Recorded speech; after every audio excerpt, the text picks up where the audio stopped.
Hello everyone. इस video पर बात करने वाला हूँ मिशन उत्कर्ष 2026-27 मासिक इकाई परीक्षा जुलाई कक्षा 10वीं विषय गणित का पेपर इस वीडियो पर डिस्कस करने वाला हूँ।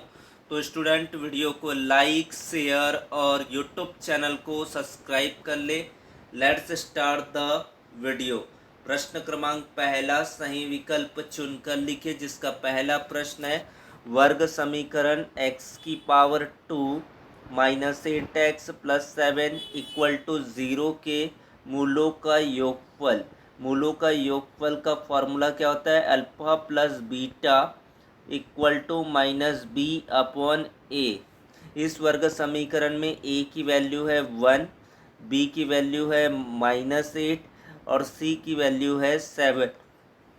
फॉर्मूला में मान रख देंगे तो b का मान कितना है? -8 और सूत्र का माइनस अपॉन a का मान है यहाँ पर 1, माइनस और माइनस होता है प्लस 8/1। 8/1 मीन्स इसका आंसर हो जाएगा 8। फिर आपका जो नेक्स्ट नंबर का क्वेश्चन नंबर 2 है x² -9 के शून्यक है। तो x² -9 को लिख सकते हैं x की पावर 2। 9 को लिखा जा सकता है घात के रूप में 3 की घात 2।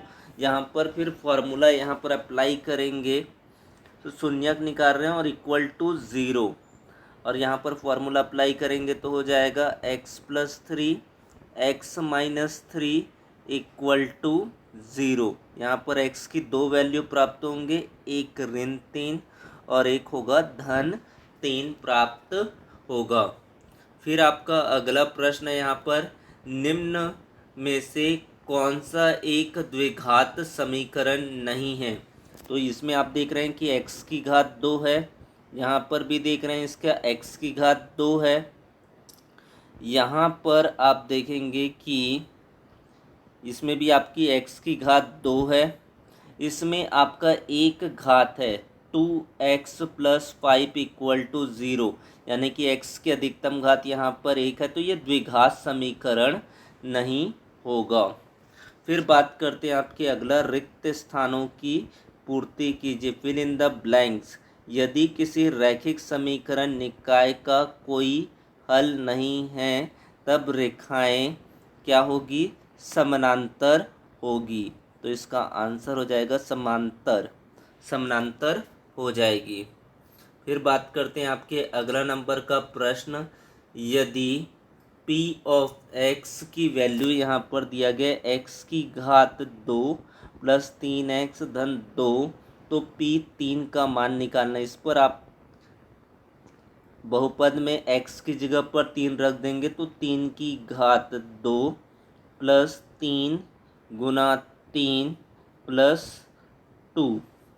इसको सॉल्व करेंगे तो 3 का 2 बार गुणा करेंगे तो 9 हो जाएगा 3 तिया, फिर 3 तिया 9 हो जाएगा आपका, फिर 2 का 2, 9 से 9 को जोड़ेंगे तो आ जाएगा 18 धन 2। 18 धन 2 करेंगे तो हो जाएगा 20 इसका मान। फिर आपका अगला प्रश्न है द्विघात समीकरण के अधिकतम डैश मूल होते हैं। तो यहाँ पर आपका नाम से ही समझ आ रहा है द्विघात है, तो इसका अधिकतम मूल कितना होगा? 2 होगा। फिर बात करते हैं आपका अगला प्रश्न यहाँ पर x² + 3x + 2 का गुणनखंड कीजिए। मध्य पद तोड़कर इसका गुणनखंड ज्ञात करेंगे तो यहाँ से a का मान है 1, b का मान है 3, c का मान है 2। तो यहाँ पर पहले क्या करते हैं, a और c को आपस में गुणा करते हैं, तो यहाँ पर 1 गुणित 2 करेंगे तो 2 आ जाएगा, और इन दोनों को जोड़ने से क्या आता है? आपका बीच का पद प्राप्त होता है। 1 धन 2 करेंगे तो हो जाएगा 3, इसलिए इसको लिख सकते हैं x की घात 2 + x + 2x + 2, यानी कि मध्य पद को लिखा जा सकता है x धन 2x लिखा जा सकता है। फिर यहाँ से कॉमन निकालेंगे उभयनिष्ठ क्या निकल सकते हैं इन दोनों पदों से, x को उभयनिष्ठ निकालेंगे तो यहाँ से x उभयनिष्ठ निकला मतलब x का भाग देंगे तो यहाँ से बचा आपका x, यहाँ से बचा 1, इन दोनों में से क्या उभयनिष्ठ निकालेंगे 2, इसमें 2 का भाग लगाएंगे तो बच जाएगा यहाँ पर x और यहाँ पर बचेगा 1।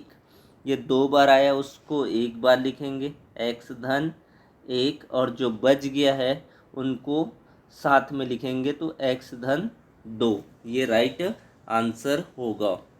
फिर बात करते हैं आपका के किस मान के लिए मूल वास्तविक और बराबर होंगे, तो यहाँ पर दिया गया के x की घात 2 धन 4x धन 1 बराबर 0।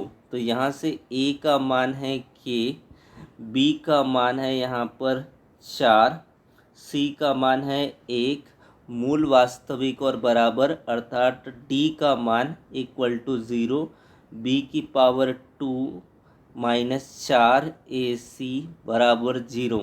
यहाँ पर b का मान रख देंगे तो 4 की घात 2 माइनस 4 गुणित के गुणा 1 बराबर 0। 4 का 4 से गुणा करेंगे तो हो जाएगा 16 माइनस 4 को 1 से गुणा करेंगे 4 और 4 को k से करेंगे तो 4k बराबर हो जाएगा 0।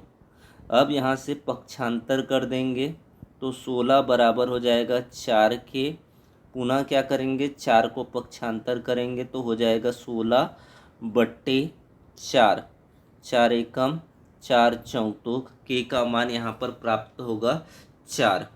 फिर आपका अगला प्रश्न है g of x p of x का गुणनखंड है या नहीं चेक करना है। तो यहाँ पर से g ऑफ x का मान दिया गया है x ऋण 2, इसका शून्यांक ज्ञात करेंगे x ऋण 2 बराबर 0 अर्थात x बराबर 2।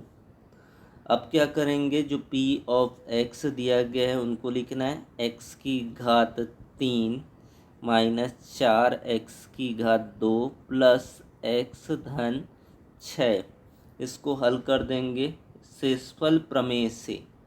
शेषफल प्रमेय से x बराबर 2 रखेंगे तो 2 की घात 3 माइनस 4, 2 की घात 2 प्लस 2 प्लस 6, इसको सॉल्व करेंगे 2 गुणित 2 गुणित 2 यानी कि हो जाएगा 8 माइनस 4, 2 का वर्ग हो जाएगा 4 और 6 और 2 को जोड़ के आ जाएगा 8। तो यहाँ पर हो जाएगा 8, 4 चौक हो जाएगा 16 प्लस 8, 8 और 8 को जोड़ेंगे तो हो जाएगा 16 माइनस 16 अर्थात 0। g of x p of x का गुणनखंड है। फिर बात करते हैं आपका अगला प्रश्न यहाँ पर दिया गया है y के लिए, y square plus 25y minus 1 बराबर 0 के मूलों की प्रकृति ज्ञात कीजिए। प्रश्न नंबर 6 है वर्ग समीकरण x square plus 2x minus 3 equal to 0 में मूलों का योगफल और गुणनफल ज्ञात कीजिए। मूलों का गुणनफल में सूत्र लिखेंगे, यहाँ पर हो जाएगा माइनस का b/a, गुणनफल का जो फॉर्मूला हो जाएगा वो हो जाएगा आपका c/a। मूलों की प्रकृति ज्ञात करने के लिए विविधकर का फॉर्मूला लगाएंगे b का स्क्वायर माइनस 4ac, इसकी मदद से इसको ज्ञात कर लेंगे। फिर बात करते हैं आपके अगला प्रश्न यहाँ पर समीकरण को हल कीजिए। समीकरण को हल करने के लिए विलोपन विधि या प्रतिस्थापन विधि से हल कर सकते हैं। हल करने के लिए यहाँ पर हल करेंगे तो यहाँ पर क्या है आपका x plus 2y equal to यहाँ पर 3, 4x plus 3y equal to 2। तो यहाँ पर आपको फर्स्ट इक्वेशन में ये इक्वेशन नंबर 1 है, ये इक्वेशन नंबर 2 है। यहाँ पर देखते हैं कि दोनों समीकरण को बराबर करते हैं। पहले समीकरण में 4 का गुणा कर देंगे, समीकरण 1 में क्या करेंगे 4 का गुणा कर देंगे, गुणित 4 माइनस कर देंगे समीकरण नंबर 2 से। तो यहाँ से आप लगाएंगे तो हो जाएगा 4x प्लस 4 दूनी हो जाएगा 8y, 4 तिया हो जाएगा 12। दूसरे समीकरण को करेंगे 1 से गुणा, 4x प्लस 3y बराबर 2। फिर इसको माइनस कर देंगे, यहाँ माइनस, फिर यहाँ माइनस का चिन्ह, ये दोनों आपस में कट जाएंगे।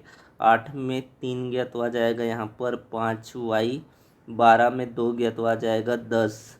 तो यहाँ से y का मान आ जाएगा 10/5, यानी कि y का मान कितना आ जाएगा 2। y के मान को समीकरण 1 पर रख कर x का मान निकाला जा सकता है। फिर बात करते हैं आपके अगला प्रश्न, दो क्रमागत सम धनात्मक प्राकृतिक संख्याओं के वर्गों का योग 164 है, संख्याएं ज्ञात कीजिए। अथवा के किस मान के लिए kx माइनस 5y बराबर 2 और 6x धन 2y बराबर 7 का अद्वितीय हल हो, कोई भी हल ना हो। तो ये इसमें से कोई एक प्रश्न को हल करना है, इनको बनाकर प्रैक्टिस करें। फिर आपका 9th नंबर का क्वेश्चन है, 5 वर्ष पूर्व मेरी आयु मेरे पुत्र की आयु की तिगुनी थी, 10 वर्ष पश्चात मेरी आयु मेरे पुत्र की आयु की दोगुनी हो जाएगी। मेरे व मेरे पुत्र की वर्तमान आयु को ज्ञात कीजिए। फिर समीकरण को हल करना है, x धन 1 बटे x ऋण 1 माइनस x ऋण 1 बटे x धन 1 बराबर 5/6। यहाँ पर शर्त दिया गया x बराबर नहीं है 1 के और -1 के। तो इस तरीके से सारे प्रश्नों को आपको हल करने देना है, प्रैक्टिस कर लेना एग्ज़ाम के लिए। Thanks to watch, like and share and comment the video.